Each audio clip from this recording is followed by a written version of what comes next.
for the little chat we have after Jummah, I want to read an extract from a talk. It wasn't a discussion, it was a talk with a British astronomer who, having heard of Hazrat Saab's claim, he was a Professor of Astronomy in Australia,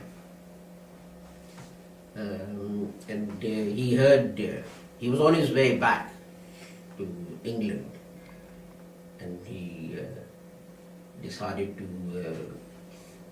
go to Qadian to meet Hazrat Saab and have a chat with him.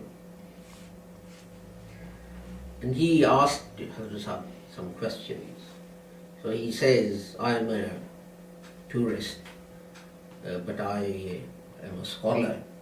And when I look at the universe, I see that the heavens and the earth is full of all kinds of strange things.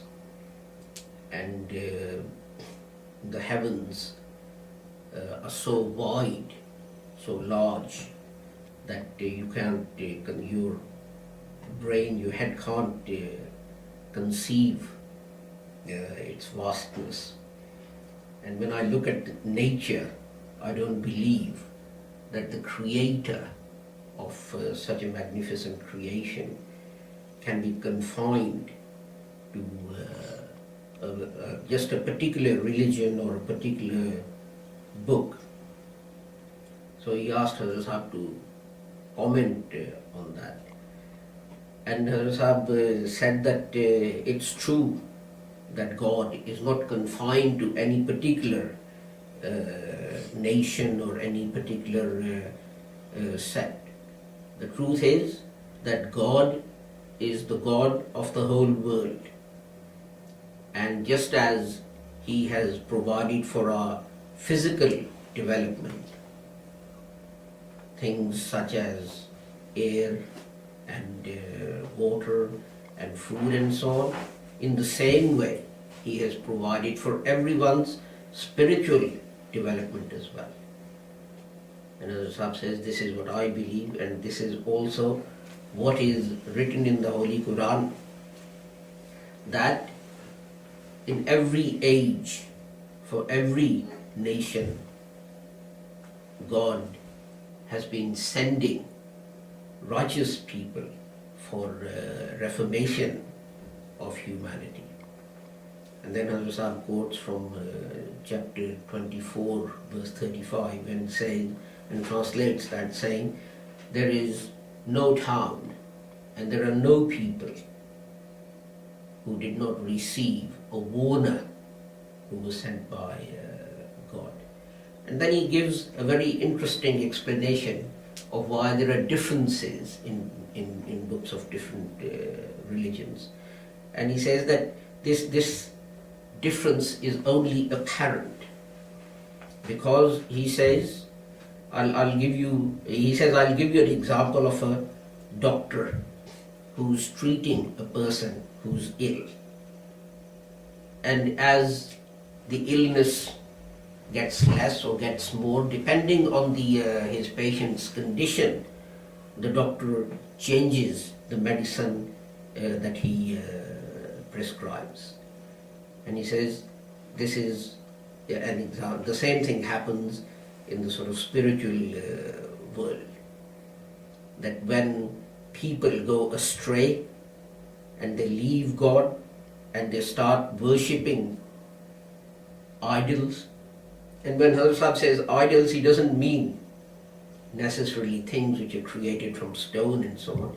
He also means things that you give preference to over God. God says do one thing, and your son or your wife or someone says do something else, or a relative that you have or a friend that you have, and you forsake what God has said and to please your relative. You do something against God's commandments, then that means effectively that you worship that person. Professor Saab says when that happens, then God's honor requires that a reformer should be sent to this world. And he says, just like the seasons don't remain the same, and you have the rainy season, and you have spring and summer and so on, because to grow physical food, you have different requirements. In the same way, for spiritual development, you require different things, and the season and a reformer is sent in accordance with the season, in accordance with the needs or requirements of the season. And he says it has to be done all the time, because what you can't say is it rained last rainy season and we got a good crop, and although there is no rain in this rainy season, we'll still get a good crop because of what happened previously. Because what happened previously is now a matter of history, it's a story. It's not going to do you any good now. This is why reformers come in every age, at every time, so that these things don't become stories. And you can see that these things, it is possible for a human being to act on these things. Like the example I gave when Hazrat Sahib said, I don't care if by going to prison for speaking the truth I am humiliated in the eyes of the people. Now we care more about how people perceive us, how people regard us, how people see us, as opposed to how God sees you. And then the Englishman says that he believes there are many other earths on which there are living beings. And he doesn't believe that Earth was created only a few thousand years ago, and there was only one Adam and Eve that was created. And Hazrat Sahib gave a very interesting reply. He said, when have I said that there is only this earth in existence? Just because we don't know that there are other planets with living creatures, it doesn't mean to say that they don't exist. But if there are living beings living on other planets, in other solar systems, they will still need God's guidance. And wherever they are and whoever they are, for those God would have sent prophets to guide them to the right path as well. And I mean, I found this interesting because, you know, some of these questions are raised today, and we, particularly in the context of creation, and when there are whether they are living creatures on other planets, and you know, satellites and things are always being sent out to look for signs of life, etc., etc. And whereas traditional scholars have always believed that this earth was created, and this applied to all religions, that this earth was created, man was created, man is the best of the creation, there's no living creatures anywhere else, and all the prophets came here, etc., etc.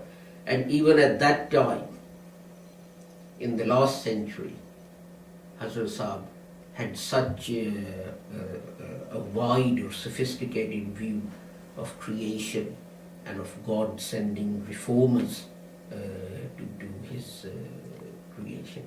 It was a long chat that they had, and I've actually summarized a couple of things from that which I wanted to share with you. So we'll end here for today.